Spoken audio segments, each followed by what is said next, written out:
আমরা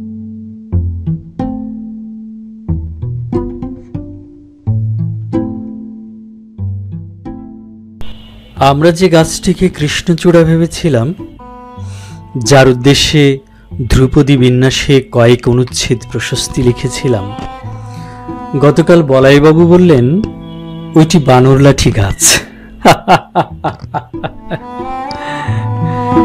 অ্যালসেশিয়ান ভেবে যে সারমেয় শাবকটিকে আমরা 3 মাস বকলস পরিয়ে মাংস খাওয়ালাম, ক্রমশ তার খেঁকি ভাব প্রকট হয়ে উঠছে।